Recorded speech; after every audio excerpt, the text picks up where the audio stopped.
daftar hutang BUMN jatuh tempo di tahun 2020 ini merinding saya. Saya list yang besar-besar dulu ya. Telkom 53 triliun, Krakatau Steel 15 triliun, Kimia Farma 7 triliun, Wika, Adikarya, PP, Waskita kalau dijumlahkan 130 triliunan, Garuda Indonesia 45 triliunan. Sisanya saya males deh ngelanjutin. Lalu PLN misalnya punya hutang 600 triliun dan di sini kita punya perbedaan cara pandang dari sisi APBN. Entah bagaimana mungkin saya ini karena mungkin orang bodoh ya. Saya mengatakan bahwa hutang BUMN adalah hutang negara. Aset BUMN adalah aset negara. Sementara dalam postur APBN, hutang BUMN dimasukkan sebagai hutang korporasi atau hutang perusahaan. Sehingga secara rasio hutang kita aman jika disandingkan dengan PDB. Bagi saya ini akal-akalan karena bolehlah menganggap hutang BUMN adalah hutang perusahaan. Tapi kalau default atau kalau gagal bayar, apakah negara bayarin? Tidak. Oke, saya ulangi lagi ya pertanyaannya. Kalau PLN gagal bayar, apakah negara bayarin atau tidak? Sekali lagi, sang ibu mungkin mengatakan tidak akan menanggung default hutang BUMN. Oke, lalu lendernya PLN nagih PLN dan PLN tidak bisa bayar. Negara tidak bayarin, APBN tidak bayarin. Maka PLN akan disita oleh lendernya, oleh peminjamnya, katakan oleh lembaga keuangan global. Lalu asetnya PLN diambil. Benarkah negara akan tetap tidak mau bayar? Sekarang PLN diambil oleh asing yang telah meminjamkan uangnya ke PLN karena negara tidak mau bayar. Rasanya tidak mungkin karena induknya BUMN adalah negara, maka pasti dibayar dan pasti menggunakan APBN. Dan itu pasti harusnya hutang BUMN dimasukkan ke dalam APBN. Jujur, bagi saya pribadi, kalau benar pengelolaan keuangan negara mau jujur, BUMN adalah milik negara, masukkan hutang BUMN kepada APBN. Juga berikut asetnya dicatat di APBN. Inilah yang membuat saya jauh-jauh hari menyatakan ketidaksetujuan saya terhadap negara berbisnis. BUMN sebaiknya bukan kementerian. Yang kedua yang bikin saya mangkel lagi adalah urusan Konawe dan Morowali, yaitu tambang nikel di Sulawesi Tenggara. Memang di WA akhir-akhir ini ada tulisan beredar seakan-akan dari mantan menteri yang terdahulu, menteri senior yang memuji pertumbuhan ekonomi wilayah tambang nikel. Ada 50.000 tenaga kerja Indonesia di sana, di mana tenaga kerja asingnya yang dari Tiongkok itu hanya bekerja sektor konstruksi. Setelah selesai konstruksi mereka pulang. Investasi tumbuh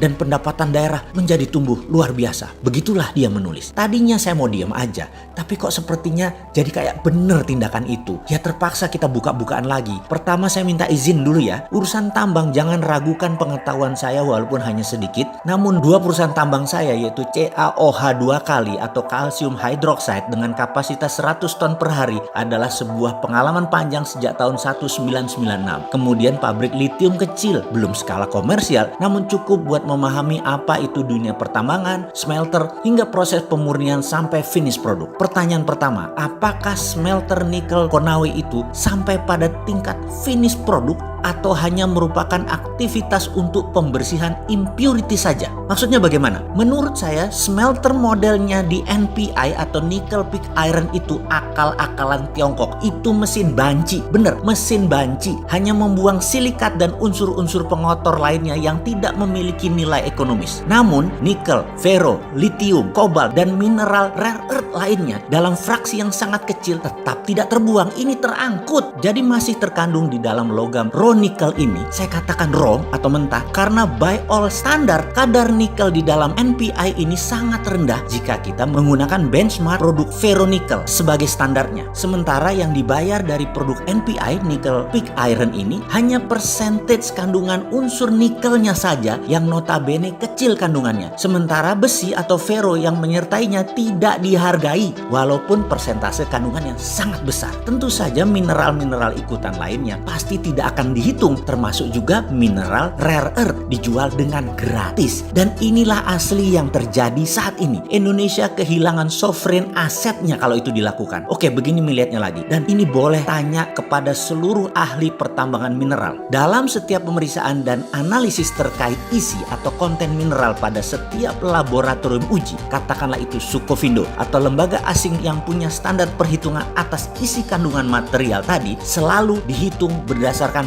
ppm atau part per million atau persen berat, di mana yang dihitung hanya mineral yang memiliki ukuran tertentu dalam range yang terbaca oleh alat atau metode pengukuran. Sedang ukuran mineral yang berada di luar range serta tidak terbaca oleh alat atau metode analisis ini dianggap nol, artinya tidak komersial atau artinya tidak menguntungkan. Biasanya pakai metode yang disebut assaying dengan pendekatan reaksi kimia atau menggunakan alat-alat tertentu lainnya melalui pendekatan fisika dengan dasar ukuran material. Pertanyaan sekarang, berani nggak menghitung konten material pakai EDAX sistem yang menggunakan spektrum warna? Di seluruh dunia, ketahuilah wahai pejabat yang terhormat, metode perhitungan isi kandungan mineral selalu menguntungkan pembeli. Karena itu mereka tidak pernah mau pakai sistem lain, maunya hanya menggunakan ukuran material saja sebagai dasar pengujian di laboratorium. Kita pemilik sovereign asset selalu dikadalin. Karena itu kalau saya sekali lagi dapat mandat nih, tak stop semua eksplorasi mineral ini. Tapi sebentar, jangan takut, nggak mungkin Sontoloyo ini dapat mandat. Orang minat belas, ambil tuh jabatan. Nggak pantas orang kayak saya ini. Jadi dalam hal ini, jangan bandingkan dengan 50.000 tenaga kerja Indonesia yang bekerja di sana. Lalu ada investasi 20 triliun sebagai sebuah kebanggaan. Pak, yang namanya investor duit 20 triliun itu ya harus balik. Kalau perlu beli pejabat, kalau perlu pejabatnya diajak masuk bisnis. Namun sebuah kepastian lain adalah aset kita, mineral kita, sovereign aset kita hilang karena silau dengan uang cepat itu pejabat. Kalau dari pendekatan